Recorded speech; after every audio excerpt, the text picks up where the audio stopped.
सो बेटा जो last topic था हमारा उसमें हमने किया था we have studied about the matter. हमने मैटर के बारे में क्या किया था, वो स्टडी किया था।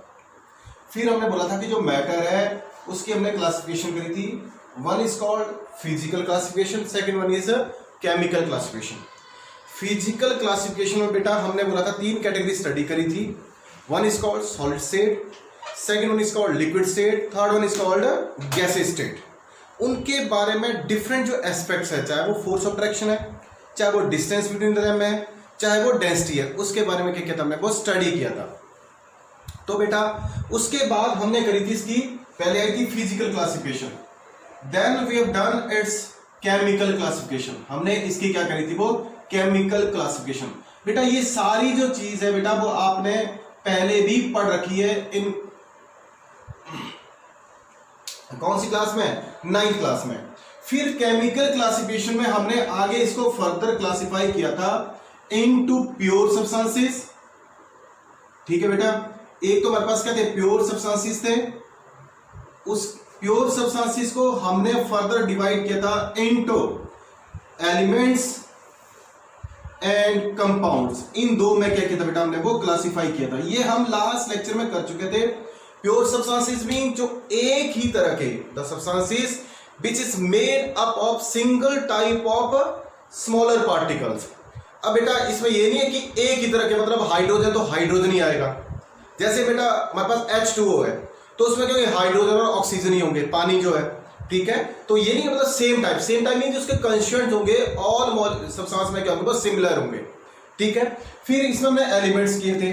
एलिमेंट्स वो एंटिटी थी which can not be formed from the smaller entities by any of the ordinary methods, जिसको हम क्या करते हैं, किसी सिंपल मेथड से प्रिपेयर नहीं कर सकते। ठीक है, फिर हमने एलिमेंट्स को फर्दर क्लासिफाई किया था into metals, into non metals and metalloids. ठीक है, फिर हमने स्टडी किया था compounds, that is by taking the example of H2O, CO2 and H2O2। उसमें हमने देखा था कि बेसिक रेशियो क्या होनी चाहिए, बाई मास क्या होनी चाहिए, वो सिमिलर होनी चाहिए। अगर वो रेशियो चेंज करेगी तो कंपाउंड भी क्या करेगा, वो चेंज कर जाएगा। ठीक है, फिर अगर CO2 बन गया हमारे पास, H2O बन गया, that can not be broken down back into hydrogen and oxygen for water, and CO2 में से क्या, कार्बन एंड ऑक्सीजन। कि हम कोई भी सिंपल मेथड अगर हम अप्लाई करें, उस मेथड के थ्रू हम CO2 को बैक, अगर CO2 से आपने दोबारा C+O2 ऑब्टेन करना है, किसी भी सिंपल मेथड से ये पॉसिबल नहीं है। ठीक है, तो कंपाउंड्स थे क्या बेटा, these are two substances which is formed from the different substances bye combination in different proportions by mass. जब डिफरेंट प्रोपोर्शन में कंबाइन करेंगे, कंपाउंड क्या होंगे, फॉर्म होंगे। कंपाउंड जो बनेगा उसकी जो प्रॉपर्टीज होंगी वो डिफरेंट होंगी from that of the constituent elements. Carbon burn करता है, ऑक्सीजन बर्निंग में हेल्प करती है, और CO2 क्या करता है बेटा, फायर को एक्सटिंग्विश करता है, मतलब आग को बुझाता है। तो इनकी प्रॉपर्टी डिफरेंट है, इसकी प्रॉपर्टी क्या है, वो डिफरेंट है। ठीक है, और इसको हम किसी भी सिंपल मेथड से दोबारा इससे कार्बन और ऑक्सीजन नहीं ऑब्टेन कर सकते। तो ये हमने स्टडी किया था। कंपाउंड्स में हमने फर्दर स्टडी किया था कि जो कंपाउंड्स हैं वो दो तरह के होते हैं, ऑर्गेनिक एंड इनऑर्गेनिक। ये भी हमने क्या किया था, स्टडी किया था। पहले बेटा ऑर्गेनिक की डेफिनेशन थोड़ी चेंज थी। अगर हम काफी पहले की बात करें, organic means which are obtain from living beings, now it is changed. ठीक है, जिनको हम लैब के अंदर भी बनाते हैं, पर जनरली हम जो ऑर्गेनिक की बात करते हैं तो बेटा क्या जाएगा, उसमें कार्बन और हाइड्रोजन आएंगे। ठीक है, और inorganic which are obtain from the earth. Clear और क्लियर, ये सारा जो टॉपिक है हमने यहां तक कर लिया था। नाउ बेटा मैं इसी में आगे चल रहा हूं। जो फर्दर क्लासिफिकेशन थी केमिकल में, वो आ जाएगी बेटा इम्प्योर सब्सटेंसेस। क्या है हमारे पास, इम्प्योर सब्सटेंसेस, दो substances which is not formed, या ऐसे बोलना आपने, ऐसे बोल दो substances which is formed from the simple substances like elements and compounds, उनसे मिलके बने होंगे। कब बनेंगे, जब आप उनको किसी भी प्रोपोर्शन में क्या करोगे, मिक्सअप करोगे। एक वर्ड मैंने यूज किया, मैंने केमिकली कंबाइन नहीं बोला, मैंने बोला मिक्सअप करोगे। मिक्सअप से आ जाएगा हमारे पास क्या, मिक्सचर। कि जब हमारे पास कोई मिक्सचर्स होंगे, they are called the impure substances. ठीक है बेटा, जैसे आजकल है बेटा, आप नींबू पानी घर में बनाते हैं, ठीक है। कुछ लोगों क्या करते हैं कि नींबू की क्वांटिटी फिक्स तो नहीं है। कईयों को नींबू जो है उसका जो मतलब अर्क बोलते हैं या रस होता है वो कई ज्यादा अच्छा लगता है, तो वो क्या करते हैं एक ही जगह 2 नींबू निचोड़ देंगे, ठीक है। फिर क्या करेंगे उसमें कुछ लोग मीठा नींबू पानी बनाएंगे, कुछ एक नमकीन बनाएंगे, और कुछ एक क्या करेंगे बेटा दोनों को मिक्स अप करेंगे। है वो नींबू पानी, लेकिन सबका जो फ्लेवर है वो डिफरेंट डिफरेंट है, ठीक है। अब बेटा जैसे आप दुकान से मिक्सचर लेके आते हैं, या काजू मिक्सचर होता है, या दूसरा आता है हमारे पास कश्मीरी मिक्सचर आता है, चाहे वो हल्दीराम है चाहे दूसरा है। उसमें क्या होता है बेटा, आप हल्दीराम का लो बीकानो का लो, है मिक्सचर ही दोनों, लेकिन किसी में क्या होगा बेटा जो मूंगफली का अमाउंट है वो ज्यादा होगा, किसी में क्या होगा कम होगा। किसी में बेटा जो ड्राई फ्रूट्स हैं, चाहे काजू है चाहे बादाम है, वो बड़े होंगे, किसी में 10-20 होंगे, किसी में 20 भी हो सकते हैं। वो डिपेंड करता है उन्होंने कैसे बना रखा है, लेकिन both are called the mixtures. दोनों को ही हम क्या बोलेंगे, मिक्सचर क्या करेंगे वो प्रोनाउंस करेंगे। क्लियर और क्लियर बेटा। तो मिक्सचर मींस किसी भी प्रोपोर्शन में जब हमने मिक्सअप किया, तो as the name indicate, suppose मैंने किया बेटा कोई एग्जांपल लो, जैसे NaCl है, जब इसको बेटा मैं पानी के अंदर मिक्सअप किया तो क्या बन जाएगा मेरे पास, NaCl एक्वस बन जाएगा मेरे पास, ठीक है। मतलब नमकीन पानी क्या हो जाएगा वहां पे फॉर्म हो जाएगा। अब बेटा जब NaCl और पानी को मिक्सअप किया, क्या मीठा पानी तो नहीं बना, नहीं बनेगा ना। अगर यहां पे मीठा पानी फॉर्म हो जाता मींस बोथ आर रिएक्टिंग, क्या कर रहे हैं वो रिएक्ट कर रहे हैं, ठीक है। दोनों क्या कर रहे हैं रिएक्ट करें, तो यहां पे क्या नमकीन पानी बन रहा है। देखो नमकीन मतलब इसका प्रॉपर्टी भी आ रही है और इसकी प्रॉपर्टी भी आ रही है, जबकि मैं यही चीज यहां पे देखो कार्बन जलता है, ऑक्सीजन जलने में मत करता है, क्या बनता है बेटा हमारे पास, there is formation of CO2 and carbon is burn in the presence of oxygen, there is formation of carbon dioxide. Carbon dioxide की जो प्रॉपर्टीज है वो इन दोनों से क्या है वो टोटली डिफरेंट है। ये आग को जलाने में मत करते हैं और ये आग को बुझाता है, जबकि यहां पे क्या बोला बेटा नमक, नमकीन टेस्ट, पानी का टेस्ट, और दोनों से क्या बन गया नमकीन पानी, मीठा पानी नहीं नमकीन पानी। तो उसकी जो प्रॉपर्टी है वो इन दोनों के बीच में लाई करेगा। पानी ज्यादा हो गया तो नमक का टेस्ट का जगह कम, अगर नमक ज्यादा हो गया तो नमक का टेस्ट ज्यादा, मतलब डिफरेंट नहीं हो रहा, कोई मीठा टेस्ट नहीं आ रहा है। तो मतलब जो मिक्सचर होते हैं these are those substances which are formed from the intermixing of pure substances in any proportion। जब आप किसी भी प्रोपोर्शन में क्या करोगे, आप सिंपल सब्सटेंसेस को प्योर सब्सटेंसेस को क्या करोगे मिक्स अप करोगे, तो अब जो रिजल्ट आएगा दैट्स कॉल्ड द मिक्सचर। अभी इनकम्प्लीट है। अब आपके पास NaCl एक्वस बन गया बेटा, चाहे सांबर लेक है चाहे चिली का लेक है, कोई भी लेक है वहां से हम नमक ऑब्टेन करते हैं। कैसे ऑब्टेन करते हैं, हम लैगून्स फॉर्म करते हैं, पानी को रोकते हैं, जो झील का पानी नमकीन पानी है समुद्र का पानी है, क्या होती है इवेपोरेशन होती है। सिंपल प्रोसेस, सनलाइट पड़ी इवेपोरेशन, पानी वहां से निकल गया, रह के जाएगा नमक, हो सकता है इंप्योरिटी हो, वो अलग चीज है, उसको हम प्यूरिफाई कर सकते हैं। तो इसको हमने करना क्या है, इवेपोरेट करना है, टेम्परेचर बढ़ाना है सिर्फ, तो पानी का जगह अलग हो जाएगा, नमक अलग हो जाएगा। मतलब आप कंप्लीट करो डेफिनेशन को, these mixtures are two substances which is form from simple substances, pure substances है जो मिलके बने होते हैं, when they are mixed in any proportion to form the mixture, and what will happen, the mixture होगा that is having the property in average to that of the constants, and that can be taken back और bring back to its initial constant by simple method, that is called the mixtures। जैसे बेटा alloys हो गए, air is a mixture।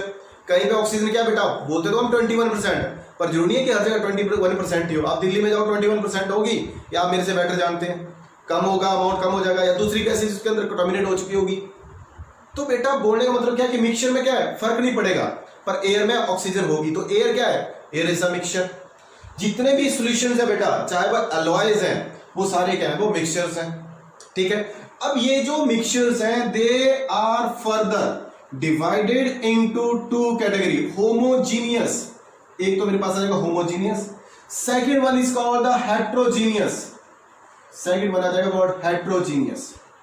Homogeneous बेटा जब आपने नमक को पानी के अंदर डिजोल्व किया, जैसे आपने नींबू पानी बनाया आपने, ठीक है, लेमन वाटर आपने घर में किया, लेमनेड भी बोलते हैं हम, वो क्या किया आपने फॉर्म किया, तो लेमन वाटर में क्या तकरीबन चीनी भी पड़ी होती है, नमक भी पड़ा था, आप जब लेमन वाटर आपने फॉर्म कर दिया कि आप बता सकते हैं कहाँ पे लेमन जो उसमें अंदर सिट्रिक एसिड है उसके पार्टिकल्स है, कहाँ पे नमक के पार्टिकल है, कहाँ पे पानी के पार्टिकल्स है।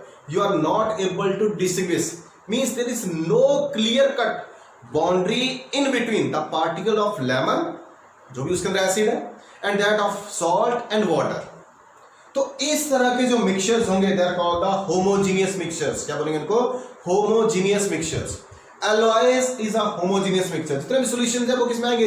होमोजीनियस मिक्सचर में। Air is a homogeneous mixture. अब जैसे मैं किसी रूम में खड़ा हूं, आप भी बेटा अपने घर में किसी रूम के अंदर बैठे होंगे या खड़े होंगे, ठीक है, तो आप क्या कर रहे हो? जो सराउंडिंग में एयर है, अब आप बोलते हैं 75% उसमें नाइट्रोजन होती है। बताओ मेरे को, देख के बताओ कहां पे नाइट्रोजन? You can't imagine. अब कई बार हम क्लासरूम के अंदर बैठे होते हैं, कितने लोग सांस छोड़ते हैं? CO2 छोड़ते हैं। तो आप जजमेंट कर पाओगे कहां पे CO2 है, कहां पे O2 है, कहां पे हमारे पास नाइट्रोजन है? You can't. तो इस तरह के जो मिक्सचर्स होते हैं they are called the homogeneous. क्या बोलते हैं इनको? होमोजीनियस। तो एयर क्या है हमारे पास? होमोजीनियस। एलॉयज, ब्रास, ब्रॉन्ज, ये क्या है हमारे पास? एलॉय। सोल्जरिंग वायर वो क्या है? एलॉयज। उसके बाद बेटा हेट्रोजीनियस, जहां पे जो बाउंड्री हो वो डिस्टिंक्ट हो, मतलब आप बोल सकते हैं कि यहाँ पे ये सब्सटेंस है, यहाँ पे ये सब्सटेंस है। सपोज बेटा मैंने सैंड प्लस क्या बोलते हैं इसको, कंक्रीट या स्टोन, इनको मिक्सअप किया, प्लस मैंने आयरन नेल क्या कर दी, वो इसके अंदर डाल दी। अब मेरी मर्जी है मैं सैंड कितना डालूं इसके अंदर, मेरी मर्जी है मैं स्टोन कितना डाल रहा हूं, कोई फिक्सिंग तो नहीं है कि नहीं इतना अमाउंट डालना है। मेरी मर्जी है नेल 4 डालूं, 10 डालूं या पाउडर डाल दूं, मेरी मर्जी है। क्योंकि इसमें क्या है, आपने मिक्सचर फॉर्म करना है, कोई फिक्स नहीं है कि आपने इतना डालना है। अब जब बेटा आप नेल डाई से देखो, आपको सैंड भी दिख जाएगा, आपको स्टोन भी दिख जाएगा, आपको नेल भी दिख जाएगी। अगर अलग करना है क्या करो? सबसे पहले बेटा मैग्नेट ले आओ। मैग्नेट क्या करेगा? वो जो नेल पड़ेंगे, लोहे के जो पीसेज होंगे उनको अपने अट्रैक्ट करेगा, अलग हो गया। कोई स्पेसिफिक मेथड नहीं हमने यूज किया, कोई केमिकल मेथड नहीं यूज किया। ठीक, सैंड है क्या करो? सीब यूज कर दो, छाननी यूज कर दो, अलग हो जाएगा। स्टोन क्या है? या तो बेटा हैंड पिकिंग भी है, इस पत्थर को हाथ से उठा लो, ठीक है बेटा। अब कई बार मिक्स दाल हम यूज करते हैं घर में, कुछ एक पता नहीं यहाँ को करते नहीं करते हैं मिक्स, या दाल मखनी है बेटा, क्या करते हैं कुछ लोग तो सिंपल मांस की बनाते हैं, मां जो होते हैं, काली दाल जो होती है। कुछ लोग होटल में क्या करते हैं, उसमें बीच में कुछ दाने और राजमा वगैरह के डाले होते हैं, तो मिक्स चने वगैरह डाल देते हैं, तो वो क्या है? दाल मखनी। सबके ऊपर अपना अकॉर्डिंग है। मिक्स वेज है बेटा, बाकी छोड़ो। मिक्स वेज आप लोग देखो कहीं पे आपने खाई पे अलग अलग चीजें पड़ी होती हैं। आप रेस्टोरेंट के अंदर जाओगे तो नॉन सीजनल भी होंगी, ऑफ सीजनल जो हम बोलते हैं वो भी होंगी उसके अंदर, और सीजनल वेजिटेबल्स भी होंगी। आप ढाबे के अंदर खाओगे तो उन्होंने क्या किया होगा, आलू का जो कंटेंट है वो ज्यादा बढ़ा दिया होगा। आलू हो गया, गोभी हो गया, बीन्स मिल गया, बस एक 3 बन गए mix veg.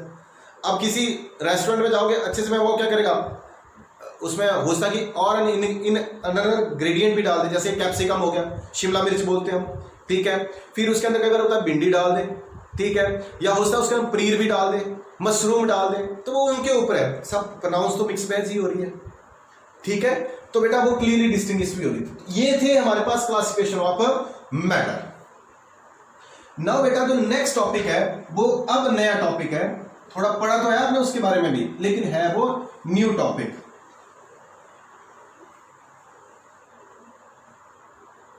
Now comes different properties of matter, कि जो मैटर है उसकी property, different property, and their measurement, how they are measured, MEA measurement, how they are measured, different property.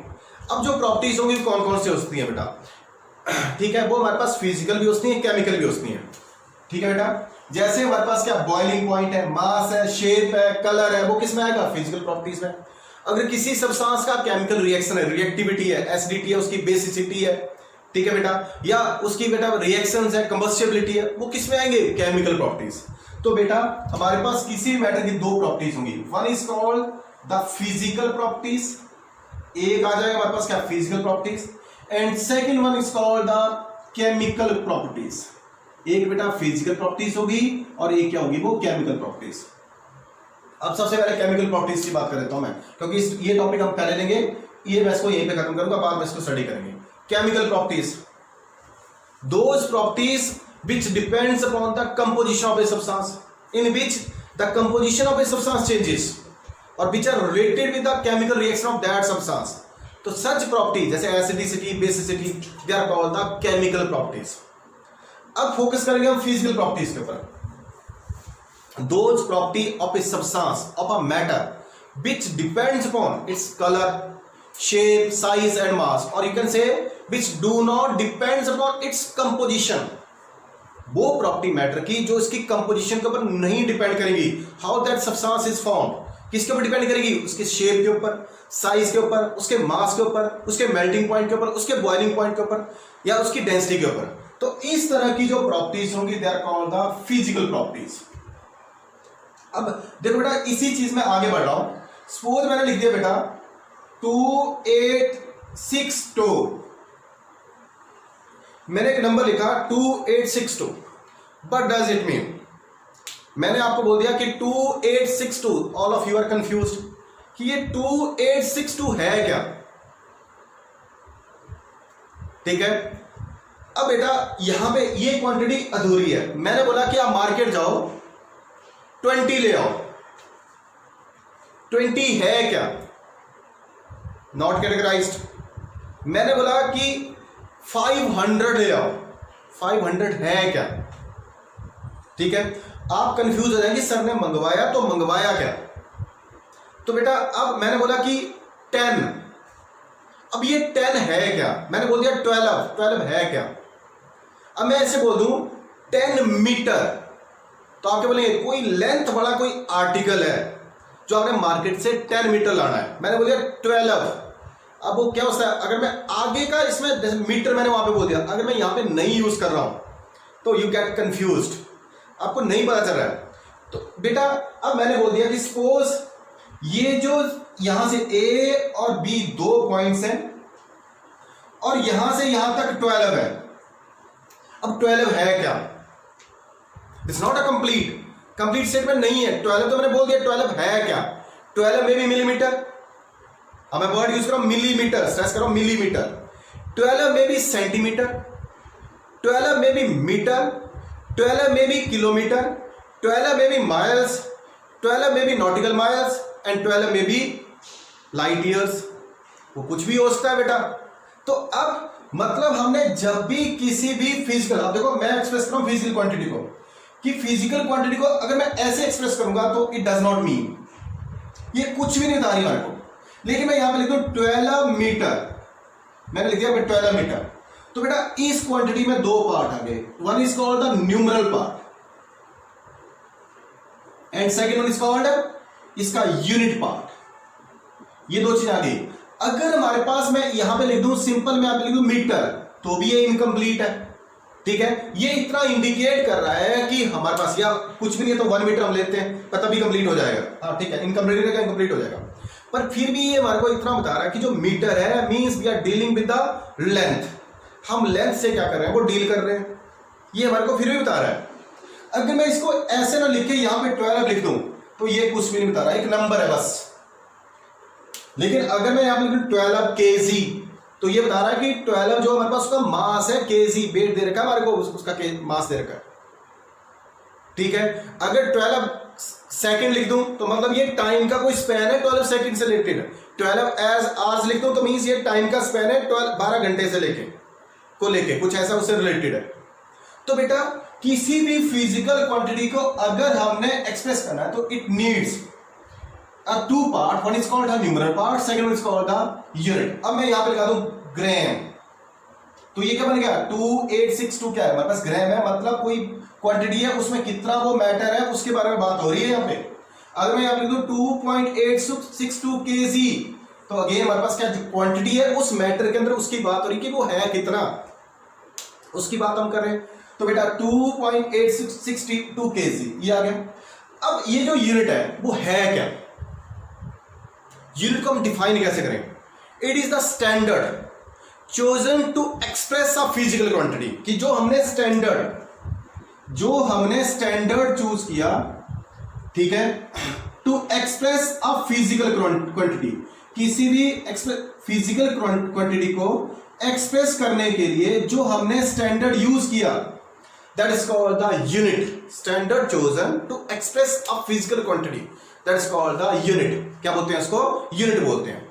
अब बेटा हम आगे इसमें क्या होगा, जब हम फिजिकल क्वांटिटी को हम मेजर करते हैं तो उसकी जो आइडेंटिटी होती है वो लूज नहीं होती, वो फिजिकल क्वांटिटी ऐसे रहती है। अब यूनिट क्या देंगे हमारे पास, जैसे मास है, वॉल्यूम है, टेम्परेचर है, डेंसिटी, ये सारी क्या है, फिजिकल क्वांटिटी है।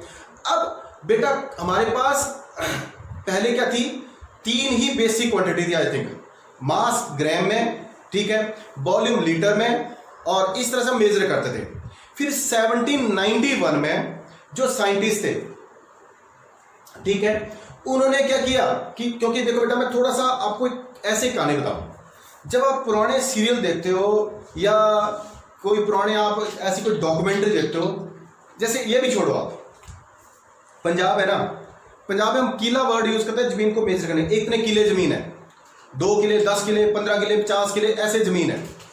अब ये जो किला जो यूनिट है आप दिल्ली में जाके यूज करो, और मैं बेसिकली हिमाचल से हूं, मेरे यहां यूज करो, आप उन्ना को छोड़कर, बिलासपुर को छोड़ के, कोई भी आपके वर्ड को नहीं अंडरस्टैंड करेगा, समझ रहे। वहां पे आप बिग्गा बोलोगे, हेक्टेयर बोलोगे, ठीक है, किलोमीटर बोलोगे, मीटर बोलोगे, सेंटीमीटर बोलोगे, समझ जाएंगे, ठीक है। अब मैंने बोल दिया परगना, अब परगना यूनिट बहुत पहले चलती थी, ठीक है। अब कई बार क्या करते हैं, हम ऐसे करते हैं, क्या बोलते हैं, फीट, जैसे फीट ऐसे लेते हैं, कई बार इतने हाथ जमीन है, कई बार कुछ पुराने जो स्टैंडर्ड थे, ये क्वांटिटी मेजर करी इसके हिसाब से, भाई इतने हाथ या इतने बेत, मतलब ये मेरे को थोड़ा वर्ड यहाँ पे पंजाबी में क्या बोलते हैं वो नहीं याद रहा, कि इतना का लकड़ी ली, उसका पीस तोड़ा कि इतने हैं। पहले बेटा मीटर और सेंटीमीटर के ये मेजरमेंट नहीं थी, ठीक है। कई लोग क्या करते हैं, जैसे आप लोग बेटा आप में से कई लोग क्रिकेट खेलते होंगे, तो क्रिकेट में बोलते हैं 22 गज की होती है पिच, ये बोलते हैं आप। अब 22 गज किसने, अब आपके पास उस टाइम गज तो नहीं होता मेजर करने के लिए, आप क्या करते हैं, कुछ लोग क्या करते हैं स्टेप्स में, इतने हो गए स्टेप्स, इतने करते हैं आप मेजरमेंट के लिए। अब वो स्टैंडर्ड नहीं है, वो होता है तो आपने बड़े कदम रख लिए या छोटे कदम रख लिए, उसी में से होता है, मेरी बाजू छोटी हो, कोई लंबा होगा जिसकी हाइट ज्यादा होगी, उसके बाजू लंबे भी होते हैं, खली से लिखे, खली के बाजू कितने लंबे होंगे, तो देखो फिर मेजरमेंट में फर्क पड़ जाएगा। तो साइंटिस्ट क्या कर रहे थे, 1791 में एक academy, French academy of science, उसने एक सिस्टम दिया, that is called the metric system. 1791 में फ्रेंच एकेडमी ऑफ साइंस ने इसने एक सिस्टम ऑफ यूनिट दिया, that is called the metric system. India में तो बहुत लेटर ये अडॉप्ट हुआ मीट्रिक सिस्टम। इसमें क्या है, जितनी भी साइंटिफिक कैलकुलेशंस आ रही थी उनको टेंस की पावर में एक्सप्रेस करना। इसमें टेंस की पावर 10⁻², 10⁻3, जैसे हमारे पास आ गया केजी, तो उसको कैसे लिखेंगे 10⁻3 ग्राम्स, 10, जैसे हमारे पास आ गया माइक्रोमीटर आ रहा है, मीटर आ रहा है 6, पिकोमीटर बोलते हैं हम, ठीक है, तो 10⁻12 हो जाता है, तो टेंस की पावर में एक्सप्रेस करना। और इंडिया में जो ये सिस्टम आया वो आया 1957 में, बहुत लेटर ऑन ये, क्योंकि तब तक हम स्लेव बने रहे ना 1947 तक, फिर धीरे धीरे हमने डेवलपमेंट करना शुरू करी, ठीक है। तो फिर हमने इन सिस्टम की तरफ देखा, ठीक है। पर बिफोर दैट बेटा एक इंटरनेशनल कॉन्फ्रेंस हुई फ्रांस में, उन्होंने एक और यूनिट डिवाइस किए, जैसे मतलब क्या होता है बेसिक यूनिट, जिनको फंडामेंटल यूनिट्स बोलते हैं, जैसे मास के लिए ग्राम। तो उन्होंने क्या किया, एक स्टैंडर्ड यूनिट दिए, क्योंकि अब बेटा अब सिंपल सी बात है कि आप यहां से जैसे हिमाचल बोलो, या चलो आपके रिलेटिव्स हैं जो इंडिया कभी नहीं आए, they are living there in Canada और यूएस, या उनके नेबर्स हैं, वो आपसे पूछेंगे how much land you are having, आप क्या बोलोगे 10 किले, 20 किले, ऐसे बोलोगे, तो that person is not going to understand. तो साइंटिस्ट ने क्या किया कि होल थ्रू आउट हमारे पास मेजरमेंट का ऐसा सिस्टम हो जो एक जैसा हो, मतलब उसमें क्वांटिटी क्या करे, वो वेरी ना करे। जैसे हमने बोलिया कि केजी, एम्पियर, इस तरह के कुछ यूनिट्स हो, तो उनसे लेके उन्होंने एक सिस्टम डिवाइस किया, एक नया सिस्टम दिया, इसका और सिस्टम इंटरनेशनले, ये फ्रेंच वर्ड है, सिस्टमे इंटरनेशनले, ये फ्रेंच लैंग्वेज है, जिसको हम बोलते हैं ऐसा यूनिट्स, कि मतलब उन्होंने 7 बेसिक यूनिट दिए, जिनको हम फंडामेंटल यूनिट्स भी बोलते हैं, कि इन यूनिट्स को लेके हम अदर जो यूनिट्स है वो क्या कर सकते हैं, वो डिराइव कर सकते हैं। अब मैं बताऊंगा आपको 7 जो बेसिक यूनिट्स हैं वो कौन कौन से हैं। नाउ कम्स जिनको हम ऐसा यूनिट्स बोलते हैं। अगर बेटा आपको याद हो 10th क्लास में आपके टीचर्स ने या 9th क्लास में या 8th क्लास में बोला होगा कि जैसे वॉल्यूम के यूनिट है वो ऐसा यूनिट्स ये होते हैं, लेंथ के ऐसा यूनिट्स क्या होते हैं, मीटर होते हैं, ठीक है। मास के क्या होते हैं, वो केजी होते हैं। टेम्परेचर के क्या होते हैं, केल्विन होते हैं। मैं जब पढ़ाता तो 10th में 9th में बोलता हूँ कि केल्विन क्या होते हैं, ऐसा यूनिट्स होते हैं, ठीक है। उसी बेस से करंट के यूनिट क्या होते हैं, ऐसा यूनिट्स एम्पियर होते हैं। पोटेंशियल के वोल्ट वी वोल्ट होते हैं। रेजिस्टेंस के ओहम होते हैं, ठीक है। ये सारी चीजें हमें, और हीट के जूल्स वगैरह होते हैं, ठीक है। तो ये यूनिट्स आए कैसे, ठीक है। तो सबसे पहले बेटा 7 बेसिक यूनिट्स। सबसे पहले बात करूंगा लेंथ। बेटा लेंथ को हम नोट करते हैं एल से, और इसके जो यूनिट होंगे that's called the metre. 7 basic unit है, इनको लेके हम अगर डिड्यूस कर सकते हैं मीटर, और यहां पे आएगा स्मॉल एम से क्या करते हैं, इसको डिनोट करते हैं। अब लेंथ से जैसे सिंपली हम कौन कौन सी यूनिट ड्राइव कर सकते हैं, एरिया वॉल्यूम हम ड्राइव कर सकते हैं। बेटा एरिया क्या होगा, लेंथ इंटू, या तो वो क्या होगा बेटा स्क्वायर होगा, तो लेंथ इंटू लेंथ ऐसे ही बोल देंगे हम। या तो हमारे पास रेक्टेंगल होगी तो बात तो एक ही थोड़ी वेरी कर देंगे, एल इंटू बी कर देंगे। पर लेंथ के यूनिट क्या होंगे, मीटर। ब्रेड्थ के क्या होंगे, मीटर। यही होंगे, सेंटीमीटर होंगे या फीट होंगे या किलोमीटर होंगे, कुछ भी उसमें। तो क्या बन जाएगा, लेंथ इंटू लेंथ। लेंथ के यूनिट क्या होते हैं, ऐसा यूनिट सर, मीटर एम, तो क्या बन जाएगा मीटर स्क्वायर।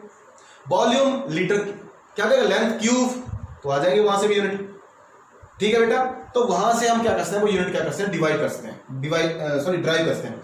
डेंसिटी क्या होती है, अभी मास नहीं है, सॉरी मास नहीं है अभी। देन कम्स सेकंड बेटा मास, एम ए डबल एस, मास। मास जो होता है बेटा उसको हम डिनोट करते हैं विद दैट ऑफ एम, कि कितनी क्वांटिटी है उसके अंदर, और उसके जो यूनिट होंगे दे आर द किलोग्राम, क्या होंगे वो किलोग्राम, और इसको डिनोट करते हैं स्मॉल के जी, ठीक है बेटा। उसी तरह से बेटा टाइम, जो टाइम होगा बेटा उसको डिनोट करते हैं स्मॉल टी से, और टाइम के जो ऐसा यूनिट्स हैं दे आर द सेकंड, क्या है वो सेकंड, तो इसको हम डिनोट करेंगे स्मॉल एस से, पढ़ा हो बेटा हमने। देन कम्स फोर्थ वन बेटा, क्या देगा, थर्मोडायनेमिक टेम्परेचर। थर्मोडायनेमिक टेम्परेचर या सिंपल टेम्परेचर, थर्मोडायनेमिक टेम्परेचर बेटा इसको हम डिनोट करेंगे कैपिटल टी से, और इसके जो यूनिट्स ऐसा यूनिट्स होंगे, मैं यहां पे लिखता हूं एस आई यूनिट्स, उनके सिंबल किससे हम उनको डिनोट करते हैं। यहां पे आ जाएगी क्वांटिटी, फंडामेंटल क्वांटिटी कौन सी है उसको डिनोट करेंगे, कौन सा हम सिंबल यूज करते हैं, ठीक है बेटा। इसमें आ जाएंगे ऐसा यूनिट्स होते हैं वो केल्विन होते हैं बेटा। केल्विन को हम डिनोट करते हैं कैपिटल के से। देन कम्स बेटा करंट। करंट के बारे में बेटा, करंट को किससे डिनोट करते हैं हम, आई से। I represent the intensity of current, किसको रिप्रेजेंट करता है, वो इंटेंसिटी ऑफ करंट को क्या करता है, वो रिप्रेजेंट करता है, ठीक है बेटा। और उसके जो यूनिट्स होंगे दे आर द एम्पियर, क्या होंगे बेटा, एम्पियर, और इसको हम डिनोट करेंगे ए से। ये सारे आपने पढ़े हो पहले। नाउ बेटा एक क्वांटिटी और आई है हमारे पास, that's called the luminous intensity. ये बेटा नई क्वांटिटी है, ल्यूमिनस, फिजिक्स में भी पढ़ोगे बेटा इसके बारे में, इंटेंसिटी आई बी। और बेटा इसके जो यूनिट्स होते हैं, कॉल्ड द कैंडेला, क्या होते हैं, कैंडेला, जिसको हम डिनोट करते हैं सी सबस्क्रिप्ट डी। देन बेटा लास्ट जो है amount of the substance, seventh, ये भी आपने 9th क्लास में पढ़ा हुआ है। अमाउंट ऑफ सब्सटेंस, किसी भी सब्सटेंस का कितना अमाउंट है, कितने मोल्स हैं, उसको हम डिनोट करेंगे एन से, ठीक है बेटा। और जो इसके ऐसा यूनिट्स होंगे, मोल होंगे, जिनको हम डिनोट करेंगे MOL से। किससे डिनोट करेंगे इसको, MOL से। तो बेटा कुल मिला के हमारे पास